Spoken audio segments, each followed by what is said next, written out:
আসসালামু আলাইকুম, welcome to মেরিনাস কিচেনে। ইউটিউব হলে মেরিনা অ্যান্ড আফরাজ কিচেনে। যে গরম পড়েছে, গরুর মাংস খাওয়ার পর শুধু গরমই লাগছে, সেই কারণে চিন্তা করলাম একটা মজাদার শরবত বানাই।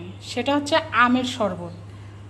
আমের শরবত বানাতে লাগছে আমার প্রথমত কাঁচা আম। এটা কিন্তু সম্পূর্ণরূপে কাঁচা আম, আমার ফ্রিজে ছিল, এই জন্য এরকম দেখা যাচ্ছে। কাঁচা মরিচ, এক ফালা লেবু নিয়েছি, কনডেন্স মিল্ক এখানে নিয়েছি এটা আমি বড়ই আম খাওয়ার জন্য ঝাল লবণ বানিয়েছিলাম। সেই লবণটা সামান্য চা চামচের অর্ধেকটা নিয়েছি। এখানে বিট লবণ নিয়েছি 1 চামচ, ধনিয়ার পাতা, চিনি। আর এই শরবতটা বানাইতে আমার এগুলো লাগবে। আরেকটা উপকরণ লাগবে, সেটা হচ্ছে পুদিনা পাতা। আমার কাছে এই মুহূর্তে পুদিনা পাতা নেই, যেহেতু ঈদের পরের দিন আপনারা সবাই জানেন বাজার বন্ধ, এই কারণে আমার কাছে কোনো পুদিনা পাতা নাই। আর এগুলো আমার সব ঘরেই ছিল, এই কারণে আমি আজ এই আমের শরবতটা বানিয়ে দেখাবো। চলেন তাহলে আমরা আমের শরবত কীভাবে বানাই দেখে নিই। এখানে আমি ব্লেন্ডার নিয়েছি, ব্লেন্ডারে আমগুলো দিয়ে দিলাম কাঁচামরিচ, যেহেতু এটা ঝাল টক মিষ্টি হবে। ধনিয়ার পাতা দিয়ে দেব, সেই বিট লবণ, ঝাল লবণ, চিনি। মিষ্টি যে যেরকম খাবেন ঠিক সেই রকমই দেবেন। এখানে আমি দিয়ে দিচ্ছি কনডেন্স মিল্ক। পুরো একটা কনডেন্স মিল্ক দিলে ভালো হয়। আমার একটার কম আছে, এটা ভেঙে এর আগে আমি একটু কাজ করেছিলাম, একটা রেসিপি বানিয়েছিলাম, সেখান থেকে বেঁচে আছে, মানে একটার একটুখানি কম আছে। আমি দিয়ে দিব 1 ফালা লেবু।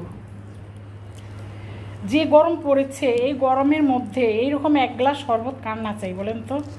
যেহেতু ঘরে কাঁচা আম ছিল, এই কারণে চিন্তা করলাম এরকম শরবত বানিয়ে খাই।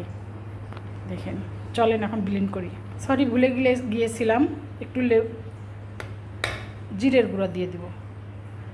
আর এর মধ্যে কিন্তু অবশ্যই পুদিনা পাতা থাকলে দিবেন। এই পুদিনা পাতা দিলে কিন্তু অনেক টেস্ট বেড়ে যায়। এই যে দেখেন হয়ে গেল। এখন এর মধ্যে আমি ঠান্ডা পানি দিয়ে দেব। এখন এই যে ঠান্ডা পানি দিয়ে দিচ্ছি বোতলের, দিয়ে আবার ব্লেন্ড করব। এখন আমি গ্লাসে গ্লাসে বরফ দিয়ে দেব।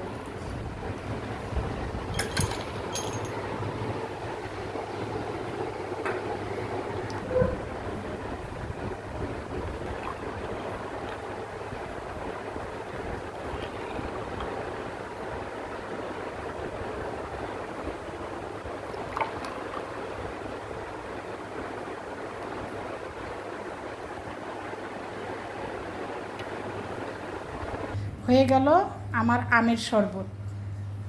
দেখেন, এর মধ্যে আমি বরফ দিয়েছি। আর শরবতের উপকরণ হচ্ছে পুদিনা পাতা। পুদিনা পাতা আমি দিতে পারি নাই, তার জন্য দুঃখিত। আপনারা থাকলে অবশ্যই দেবেন, যেহেতু ঈদের পরের দিন পুদিনা পাতা দেওয়া সম্ভব হয়নি আমার জন্য। হয়ে গেল আমার আমের শরবত। এই গরমের মধ্যে যদি হয় এরকম 1 গ্লাস শরবত, তাও আবার ঈদের পরের দিন, কেমন হয় বলেন তো।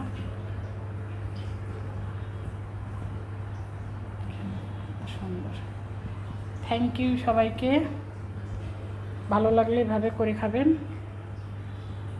আর উপকরণ ছিল পুদিনা পাতা নাই, ধনিয়ার পাতা, আম, কাঁচামরিচ, বিট লবণ, কনডেন্স মিল্ক, তারপরে ঝাল লবণ ছিল। এতেই কয়েকটি উপকরণ ছিল। উপকরণগুলো আমি লিখে দেব। না সরি, এটা লিখে দিতে পারবো না, এটা ডাইরেক্ট ভিডিওটা ছাড়বে, এই কারণে লিখে দিতে পারবো না। ধন্যবাদ সবাইকে। আসসালামু আলাইকুম।